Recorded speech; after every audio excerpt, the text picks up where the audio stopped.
Os chossos, ou chafurdões, como também são conhecidos entre nós, enquadram-se dentro do que alguns autores chamam arquitetura rural. A maioria dos materiais utilizados na sua construção encontravam-se nos terrenos onde estão implantados, maioritariamente granito e, em menor número, xisto, podendo as suas paredes ser erguidas em pedra seca ou com terra amassada. A grande abundância de pedra e a necessidade de retirá-la para permitir o amanho das terras tornou este material um recurso aproveitado para construir quase tudo e sem necessidade de formação muito exigente. Muros de delimitação e proteção de terrenos agrícolas, muros de sustentação de poços, palheiros e, inclusivamente, habitações. As habitações rurais ou cabanas assim construídas tiveram, ao longo dos séculos, diversas utilizações. Abrigos para homens e animais ou entrepostos para guardar material agrícola ou provisões. As mais antigas e as de maiores dimensões foram maioritariamente construídas por pastores para habitação temporária ou permanente, para a proteção do gado ou de animais recém-nascidos, confecção de queijo e por aí fora.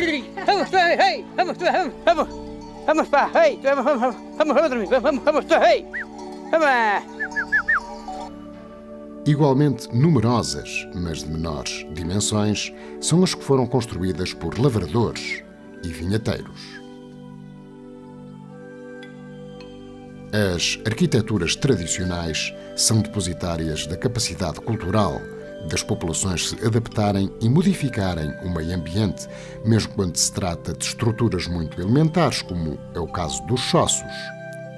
Os chossos de pedra, como manifestações do nosso património cultural, expressam determinadas necessidades e atividades humanas, assim como experiências e vivências coletivas.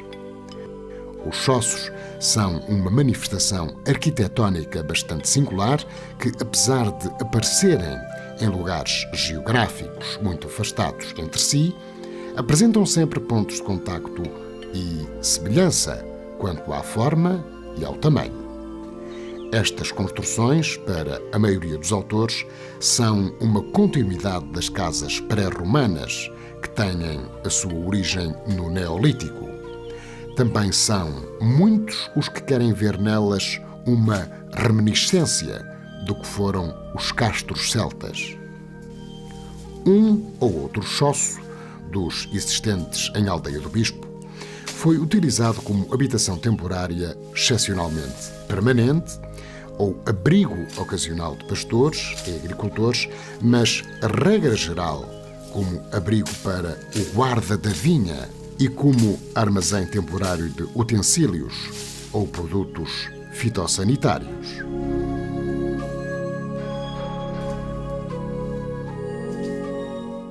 A maioria dos chões onde os chossos estão implantados foram vinhas em tempos, sendo ainda visíveis algumas videiras envelhecidas que teimam em sobreviver. A Aldeia do Bispo encontra-se no centro de uma zona muito rica em chossos. Ainda assim, os resultados de um pequeno inquérito realizado em várias juntas de freguesia levam-nos a concluir que o conjunto de chossos que a Aldeia do Bispo possui é um dos mais ricos do concelho de Sabugal, não só pelo seu número, cerca de 2 dezenas, mas também pela sua diversidade estrutural. Na verdade, encontramos chossos com estrutura cilíndrico-cónica, retangular ou quadrangular, com cobertura em falsa cúpula ou constituída por grandes lajes, colocadas horizontalmente ou formando um telhado de 2 águas, com entradas amplas ou de dimensões reduzidas, sendo necessário rastejar para ter acesso ao seu interior, com paredes próprias ou com paredes roubadas aos muros de delimitação do terreno ou ao barroco mais próximo. Construídos maioritariamente na primeira metade do século XX, existe um que remonta aos finais do século XIX. A técnica de construção dos chossos de base cilíndrica sobrepujada pela cobertura cônica, é originária dos nossos antepassados celtas, tendo sido conservada e transmitida de geração em geração até aos nossos dias. Quem visitar as ruínas de antigos centros celtas, a Citânia de Briteiros, entre Braga e Guimarães, por exemplo, não deixará de reconhecer as semelhanças. Salvo uma ou duas exceções, a maioria dos chossos encontra-se desde há muitos anos sem qualquer utilização.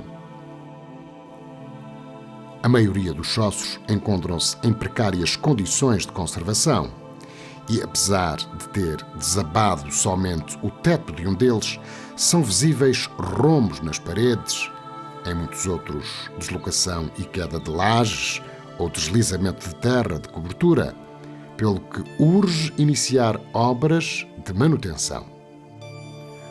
Os chossos de planta circular ou arredondada, existentes em Aldeia do Bispo, foram construídos integralmente de pedra granítica ou de xisto, cujas paredes se vão fechando, formando uma falsa cúpula através da aproximação de camadas do mesmo material dos muros. Mais de metade dos chossos possuem pequenas janelas. Habitualmente são duas. A tipologia das janelas é semelhante à das frestas nos castelos medievais, estreita do lado de fora e mais aberta no interior do edifício. Este choço localiza-se no sítio do Val da Mulher, a cerca de 50 metros de um importante conjunto de 7 sepulturas antropomórficas. Foi mandado construir por Francisco Martins Grencho em 1947, ao Tibarroco dos Forcalhos. Construção de falsa cúpula pertence ao tipo de chossos de planta circular e pequena dimensão. Paredes espessas, de juntas cruas, com pedras de granito e terra, recolhidas localmente. A cobertura está revestida exteriormente por terra recolhida no local. A entrada do choço está virada a noroeste, na direção do terreno onde anteriormente existia a vinha, cujo guarda se pretendia que abrigasse. Era utilizado apenas no período de tratamento da vinha e amadurecimento das uvas, nunca tendo tido porta, a qual era substituída temporariamente por um molho de giestas. O choço de Val de Portinho, bem no centro do antigo chão de Castanheiros, atualmente utilizado frequentemente como abrigo e ponto de encontro de caçadores em caçadas organizadas pelo Dr. Francisco Manso. A sua principal função, no entanto, era servir de apoio no tratamento de castanheiros e, sobretudo, para guarda provisória de castanhas, até ao seu transporte para a povoação. É o único de 3 choços de falsa cúpula a ser construído em pedra seca e xisto castanho, recolhido localmente e da mesma cor da terra que reveste a cobertura e aquele que possui maior diâmetro na base. Encontra-se em razoável estado de conservação, carecendo, mesmo assim, de recolocação de algumas pedras nas paredes e da laje de fecho, para além da reposição de terra na parte exterior da cobertura.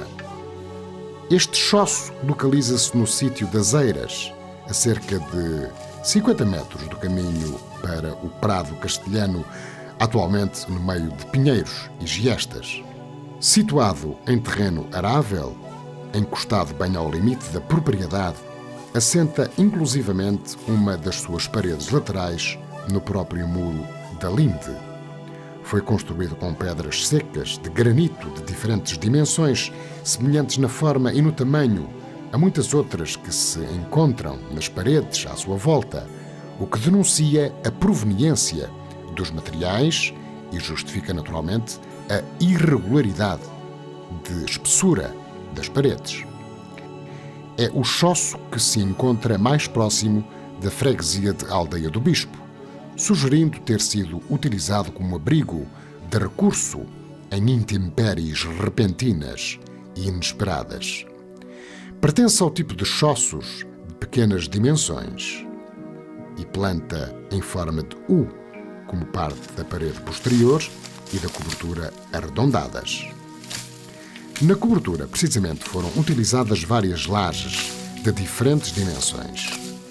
A técnica do seu assentamento constituiu na colocação da primeira laje no ângulo formado por duas paredes e da segunda no ângulo formado pela laje anterior e uma das paredes, e assim sucessivamente até ao fecho total por uma grande laje de cobertura.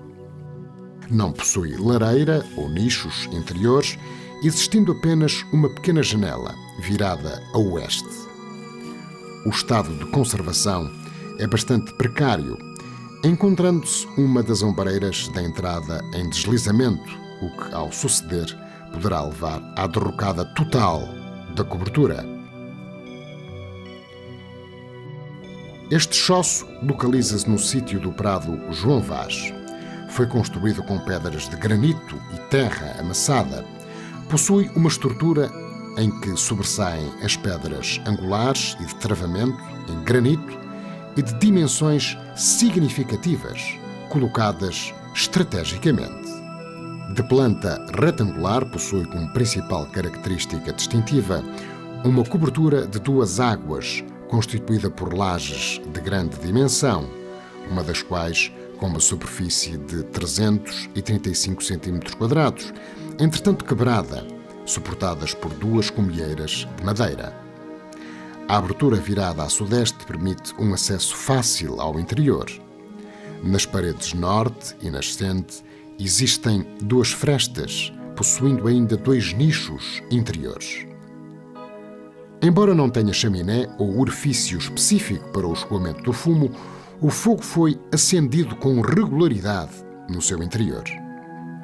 Embora ainda sem danos significativos, este choço encontra-se em risco de desabar, atendendo à pesada cobertura, à ausência de uma das cumeeiras e à deterioração evidente da que ainda resta.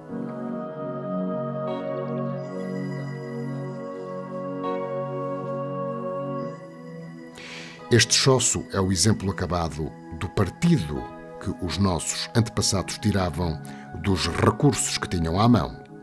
Um barroco de grandes dimensões e com um dos lados sobrelevado, permitiu, com um pequeno esforço de escavação, disponibilizar um espaço onde várias pessoas se poderiam abrigar em caso de necessidade.